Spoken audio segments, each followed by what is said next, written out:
Selamat datang di channel Saham Cuan. Analisa saham ini atas permintaan teman kita @waridiahnurman5520. Sebelum kita mulai, perlu saya ingatkan, video ini sepenuhnya untuk edukasi, bukan ajakan beli atau jual. Semua keputusan investasi ada di tangan Anda. Saya harap video ini bisa memperkaya wawasan teman-teman tentang fundamental perusahaan, khususnya kali ini kita akan membahas PT Karya Bersama Anugrah Tbk atau dengan kode saham KBAG. Yuk langsung kita mulai. Profil perusahaan. PT Karya Bersama Anugrah Tbk atau KBAG berdiri pada 14 Februari 2014. Kantor pusatnya berlokasi di PAM Tower Lantai 8, JL Jenderal Sudirman, Balikpapan Superblok atau BSB, Kalimantan Timur. Bidang usahanya adalah pengembangan real estate baik secara langsung maupun melalui anak usaha yang diakuisisi sejak tahun 2019, yaitu PT Harisma Tama Niaga Makmur, PT Singasari Pura Buana, dan PT Arta Purwa Budijaya. Dengan fokus pada kawasan pariwisata, kawasan industri, dan pengembangan properti, KBAG mencoba menangkap peluang dari pertumbuhan real estate, khususnya di Balikpapan dan Jonggol. Anak usaha KBAG atau subsidiaries. Mari kita lihat anak usaha KBAG per kuartal 2 2025. PT Singasari Purba Buana, SPB. Bidang usaha real estate, kawasan pariwisata, kawasan industri, kontrak jasa. Lokasi Jonggol, Bogor, total aset 46,98 miliar rupiah. Kepemilikan KBAG 99,93%. PT Harisma Tama Niaga Makmur, bidang usaha sama seperti SPB, lokasi Jakarta Barat. Total aset 105,81 miliar rupiah. Kepemilikan 99,92%.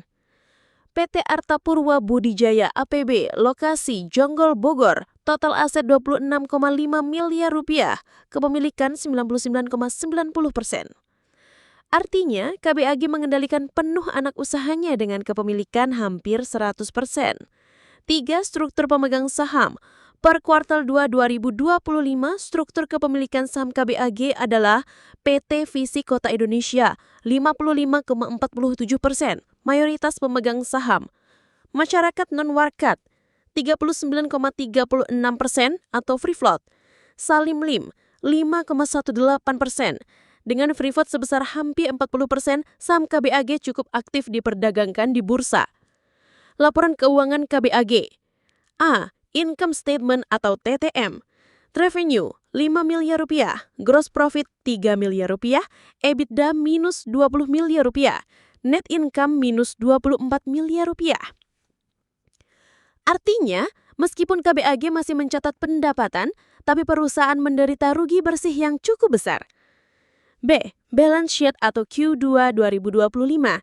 Kas 3 miliar rupiah, total aset 411 miliar rupiah, total liabilitas 63 miliar rupiah, ekuitas 384 miliar rupiah, total utang hanya 11 miliar rupiah. Positifnya, struktur keuangan KBAG sangat sehat karena debt to equity ratio hanya 0,03 alias sangat rendah. C. Cash flow statement atau TTM. Cash from operation 0, cash from investing 0, cash from financing minus 10 miliar rupiah, free cash flow 0. Cash flow masih terbatas, artinya arus kas belum benar-benar produktif. Valuasi dan market data. Market cap 307 miliar rupiah, enterprise value 315 miliar rupiah, jumlah saham beredar 7,15 miliar lembar, free float 39,36%, rasio valuasi TTM. Current PE ratio minus 12,92, negatif karena rugi. Price to sales 58,6, sangat tinggi. Price to book value 0,88, menarik karena di bawah 1.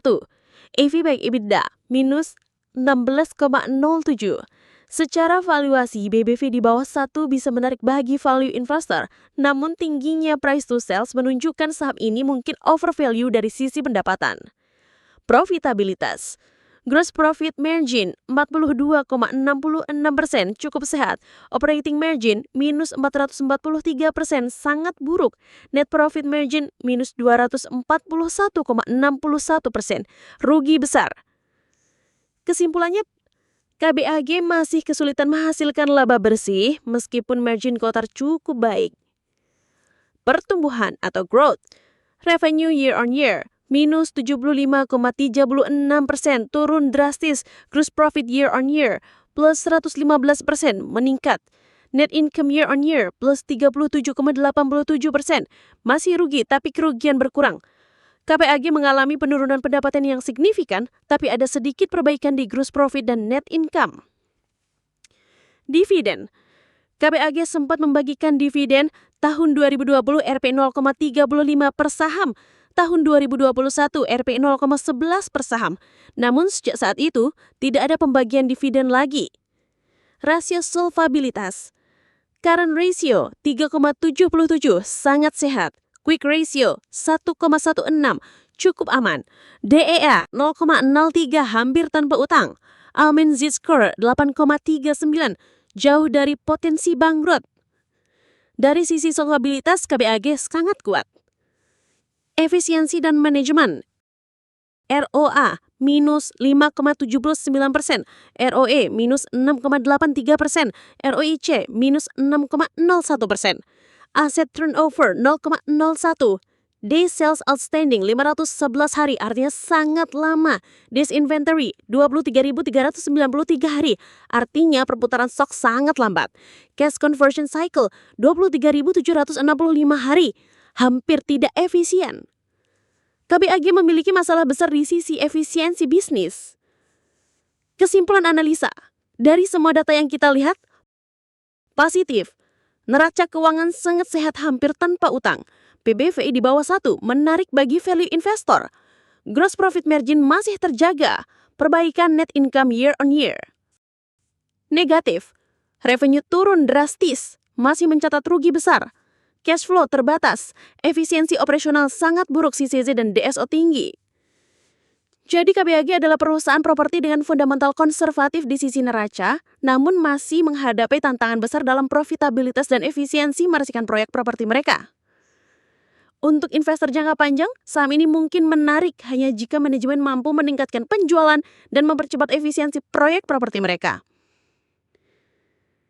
Itulah analisa fundamental lengkap perusahaan PT Karya Bersama Anugrah Tbk atau KBAG berdasarkan data terbaru kuartal 2 2025. Bagaimana menurut Anda? Apakah saham KBAG layak dikoleksi untuk jangka panjang atau lebih cocok untuk trading jangka pendek? Silahkan tulis pendapat Anda di kolom komentar.